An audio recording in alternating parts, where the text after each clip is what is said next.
Assalamualaikum dan salam sejahtera. Saya Nazri Kahar. Ini Agenda Awani.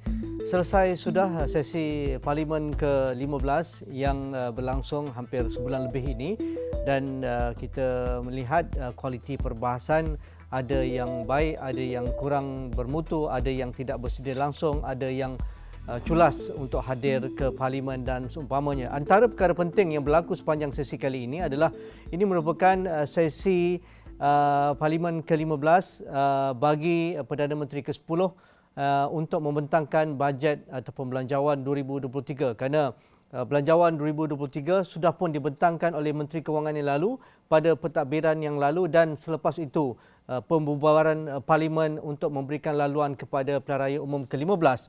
Dan sesi kali ini juga pertama kali diadakan satu slot khas pertanyaan Perdana Menteri ataupun PMQT yang diadakan pada setiap hari Selasa, dan ini merupakan satu langkah reformasi yang pertama kali ditampilkan ataupun diwujudkan oleh Parlimen dan mendapat sambutan yang baik di kalangan ahli Parlimen, sama ada di blok kerajaan ataupun di blok pembangkang, tetapi ia tidak diambil peluangnya oleh ketua pembangkang dan juga ketua-ketua parti dari pihak pembangkang, sama ada dari Perikatan Nasional seperti PAS dan juga Bersatu.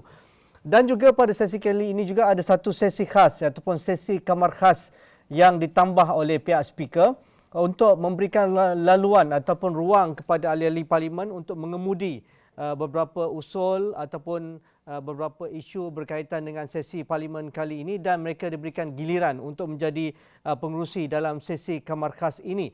Dan pada sesi ini juga menteri-menteri kabinet juga diadakan sesi khas pada setiap Khamis untuk sesi pertanyaan menteri ataupun MQT yang diadakan pada setiap Khamis, dan beberapa akta-akta yang sudah pun diluluskan dipersembahkan dalam sesi kali ini. Dan yang terakhir ataupun yang diumumkan pada pagi tadi iaitu pelantikan Yang Berhormat Datuk M. Yati, Yang Berhormat dari Ahli Parlimen Masjid Tanah sebagai Ketua PAC, dan juga Yang Berhormat Keluang sebagai Timbalan Pengurusi PAC ataupun Public Account Committee. Jadi ini semua perkara yang berlaku sepanjang sesi Parlimen yang agak panjang pada kali ini hinggalah pada musim bulan Ramadan ini. Jadi di talian kita akan bersama dengan saudara Mujibu Abdul Muiz, rakan saya, pensyarah kanan dari UiTM dan juga fellow kerusi Institusi Raja-Raja Melayu UiTM. Saudara Mujibu, apa khabar? Khabar baik, Ji. Secara keseluruhan, sepanjang kita memantau, mendengar dan juga menganalisa, Mujibu membuat beberapa analisa dalam topik-topik tertentu di akhbar-akhbar tempatan. Jadi apa yang boleh Mujibu katakan untuk sesi Parlimen kali ini yang mungkin menarik perhatian Mujibu?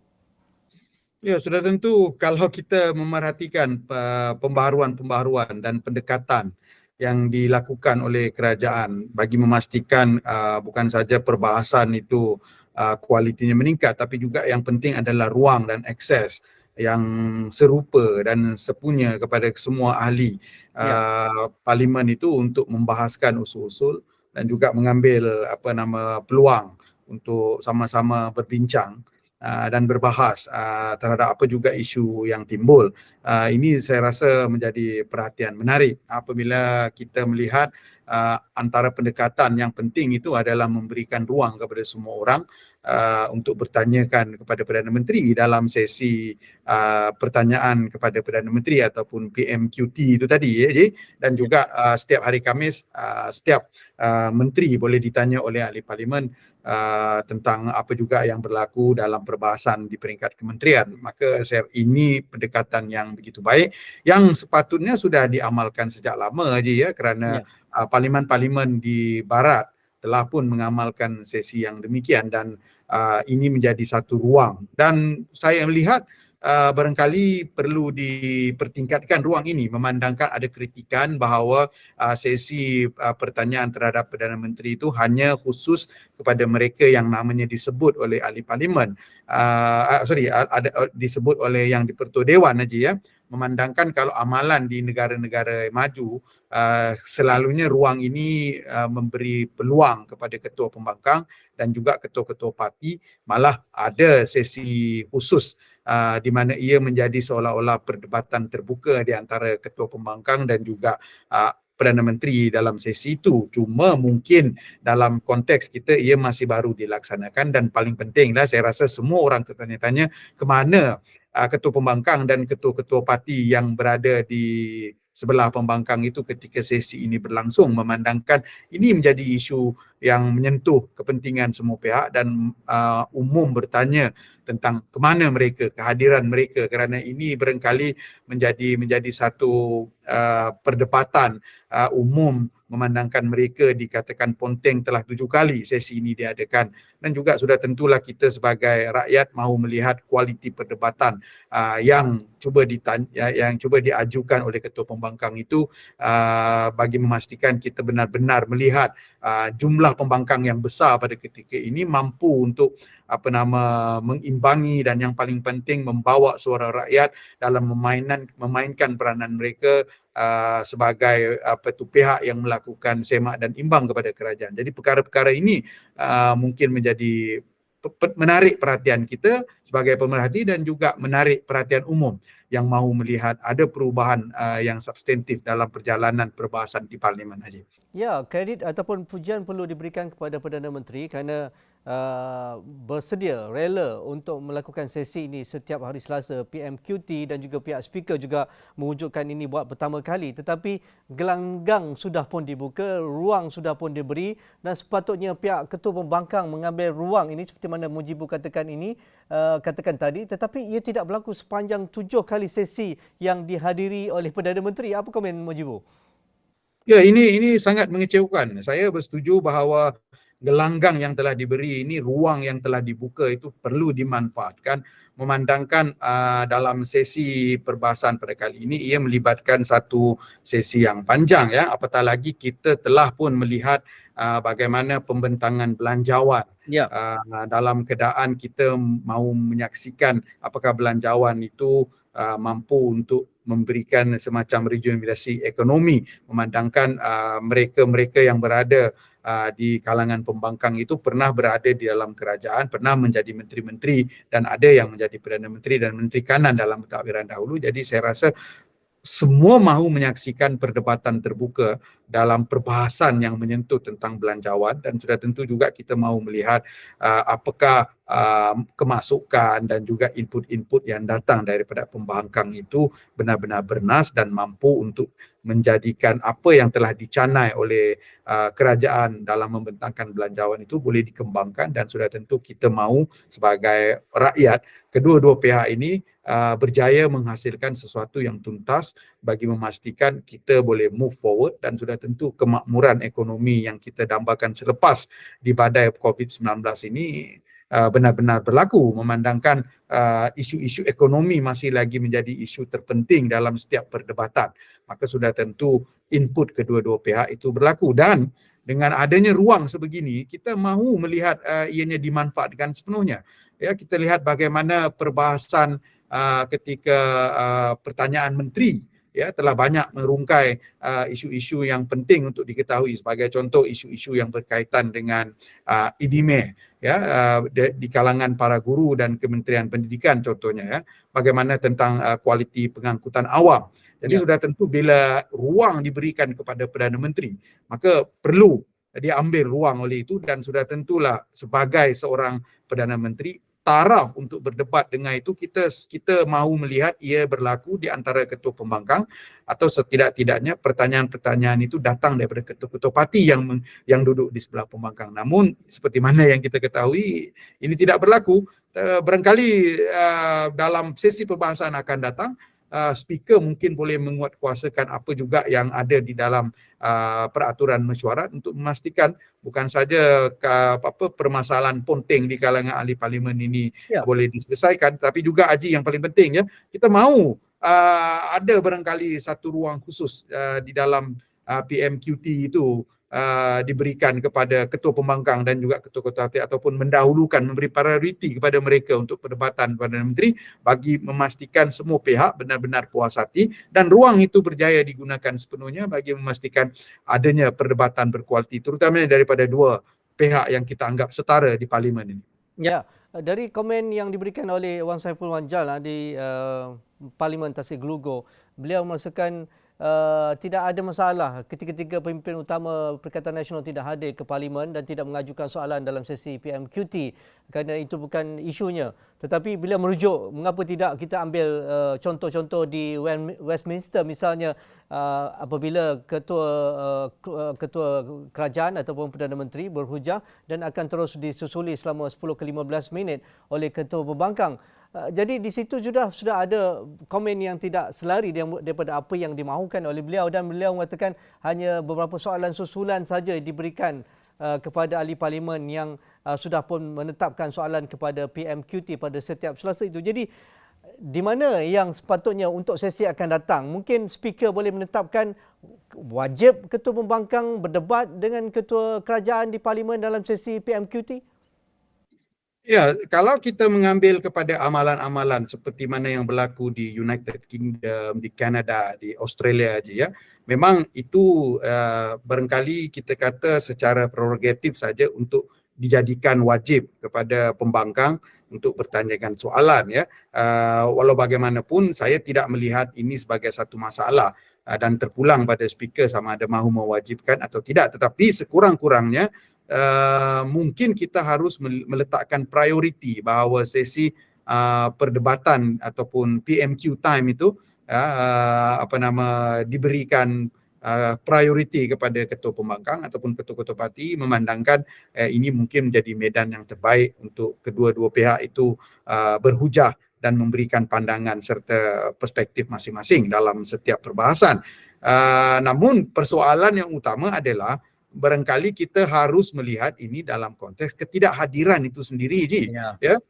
Memandangkan kalau tidak hadir maka sukarlah untuk barangkali speaker menggunakan ruang dan prerogatif kuasanya sebagai speaker itu untuk memberikan laluan prioriti kepada ketua pembangkang ataupun mereka-mereka yang dianggap sebagai senior dan ketua-ketua parti dalam perbahasan itu ya, kerana saya yakin dan percaya kalau mereka hadir dan soalan itu barangkali diajukan terus ya, walaupun mungkin pada ketika ini amalannya hanya speaker memberi laluan kepada mereka yang namanya disebut dan soalan tambahan itu pun hanya boleh diberikan pada mereka yang bertanyakan soalan, dan ada satu soalan tambahan yang diberikan ruang kepada pihak kerajaan untuk bertanya. Ya, mungkin itu ada isu yang timbul ya, tetapi dalam kehadiran itu penting, lebih utama ya. Kehadiran itu penting Haji.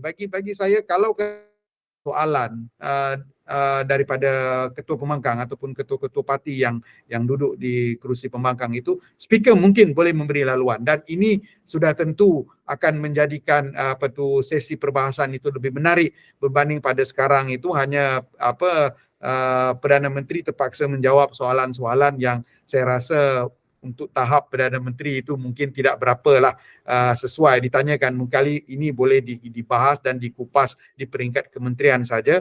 Dan paling mengkecewakan juga Haji ya, ketika soalan dalam PMQT itu berlaku, saya tidak nampak begitu banyak persoalan yang menyentuh tentang dasar-dasar yang penting negara, tentang belanjawan, tentang kupasan perbelanjaan, tentang peruntukan, tentang perubahan-perubahan sensitif dalam merejuvenasi ekonomi ya. Banyak soalan-soalan yang saya lihat itu lebih bersifat retorika, lebih bersifat menyentuh tentang isu-isu yang berlegar yang saya rasa tidak penting, dan barangkali itu boleh diselesaikan di peringkat politik bukan di peringkat parlimen, kerana kita harus faham mereka rakyat mengangkat ahli parlimen ke parlimen itu adalah untuk menjadi ahli legislatif yang membincangkan tentang isu-isu berkaitan dengan undang-undang dan dasar bagi kesejahteraan rakyat. Ini barangkali perlu kepada satu perubahan yang substantif yang saya rasa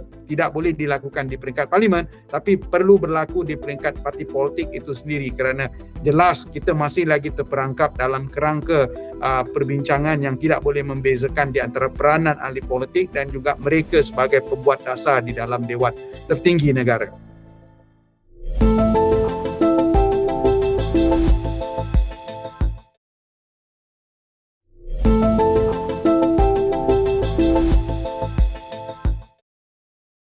adakah kerana pihak pembangkang juga gagal mewujudkan kabinet bayangan ataupun shadow cabinet, kerana itu juga yang kita sering ungkapkan ketika sebelum pilihan raya ke-15. Inilah masanya dengan agenda untuk memperkasakan parlimen itu, tetapi nampaknya pembangkang hanya mewujudkan portfolio jawatankuasa portfolio sahaja seperti yang diumumkan oleh ketua pembangkang. Jadi kita tidak nampak substantif perdebatan ataupun perbahasan berkaitan dengan isu, berkaitan dengan dasar, berkaitan dengan belanjawan, berbanding hanya membawa retorik parti mereka yang boleh memberikan mereka mileage kepada penyokong mereka di luar berbanding apa yang sepatutnya dibahaskan berkaitan dengan belanjawan 2023. Adakah itu juga menjadi ataupun halangan, terutamanya di kalangan ahli parlimen baru yang kita lihat begitu ramai di kalangan sebelah pembangkang itu? Dari satu segi kita bersetuju je bahawa walaupun wujud semacam kabinet bayangan yang diumumkan oleh Tan Sri Muhyiddin 2 bulan yang lalu sekitar awal Februari kalau tak silap. Ketika itu ada satu pemukiman ahli parlimen Perikatan Nasional telah bersetuju membentuk semacam kabinet bayangan. Jadi kalau kita mengatakan tak ada kabinet bayangan itu, kalau kita ambil daripada hal ini, kita kata ada. Cuma yang mungkin tidak berlaku sepanjang selepas kewujudan kabinet bayang itu adalah bagaimana mereka yang dilantik menganggotai. Kalau kita melihat apa yang diamalkan di negara-negara maju, kabinet bayangan ini jelas memainkan peranan dalam menyaingi dan juga menekan menteri-menteri yang menjawat jawatan sebagai menteri dan mengisi portfolio masing-masing. Itu satu. Kedua juga saya melihat kalaulah kabinet bayangan ini tidak berfungsi, barangkali pembangkang terutamanya Perikatan Nasional mungkin boleh mewujudkan semacam backbenchers bagi membantu kabinet bayangan itu untuk berfungsi, kerana backbenchers juga mungkin boleh mengambil alih peranan kabinet bayangan itu dan bergerak secara berjemaah ataupun berpasukan untuk menekan isu, kerana secara berjemaah mereka itu secara kolektif boleh bermesyuarat dan memilih isu-isu tertentu sepanjang persidangan bagi menekan kerajaan untuk ini. Tetapi ini saya tidak lihat, kerana saya setuju dengan Haji, banyak kita lihat isu-isu yang menyentuh tentang retorik, yang menyentuh tentang isu-isu yang tidak sepatutnya dibawa sehingga ke peringkat parlimen. Dan of course kita juga masih lagi melihat tidak ada peranan pantau dan juga menyaingi ahli-ahli kabinet itu dalam konteks menawarkan alternatif, menawarkan input yang boleh dijadikan sebagai tambahan kepada memperbaiki dasar yang sedang dibahaskan. Itu satu. Dan kedua, saya juga masih lagi tidak melihat dari sisi persaingan itu sendiri je apakah tidak ada persaingan sehingga saya lihat tidak mampu untuk menimbulkan kegairahan kepada ahli kerajaan untuk melakukan kerja lebih kuat dan lebih keras berusaha, kerana ini yang perlu dimainkan oleh pembangkang sebagai viable opposition, pembangkang yang berkesan itu, memandangkan kita mahu melihat bukan saja kualiti perbahasan itu meningkat, tetapi juga bagaimana ia mampu meningkatkan usaha-usaha bagi memastikan menteri-menteri ini lebih gigih bekerja, lebih gigih berusaha untuk memastikan apa juga yang dilakukan di kementerian masing-masing itu benar-benar efektif disebabkan adanya pembangkang yang bertanggungjawab dan berkesan. Sudah tentu barangkali alasan yang diberikan oleh pembangkang iaitu mereka tidak diberikan dana, mereka tidak diberikan akses. Ini juga mungkin boleh dijadikan satu lagi pertimbangan oleh parlimen bagi mewujudkan semacam dana khas ke ataupun penguatkuasaan kepada pembangkang dengan memperkasakan mereka dengan dana dan peruntukan bagi membolehkan mereka melakukan kerja. Yang saya rasa ini untuk jangka panjang juga baik untuk kepembangkangan negara. Apabila siapa juga nanti menjadi pembangkang, mereka sudah ada asas itu dan institusi ini bagi menggerakkan dan memperluaskan lagi peranan kepembangkangan. Tetapi so far kita balik pada persoalan pokoknya Haji, jelas kepembangkangan kita masih lagi berada di takuk lama dan prestasinya juga sederhana, di sebalik bahawa kita melihat jumlah pembangkang dengan pergerakan kepembangkangan itu semakin meningkat, tetapi kualitinya masih lagi berada di tahap lama dan juga masih berada di takuk sederhana. Ini yang saya rasa sedikit kecewa sebagai pemerhati politik, Haji.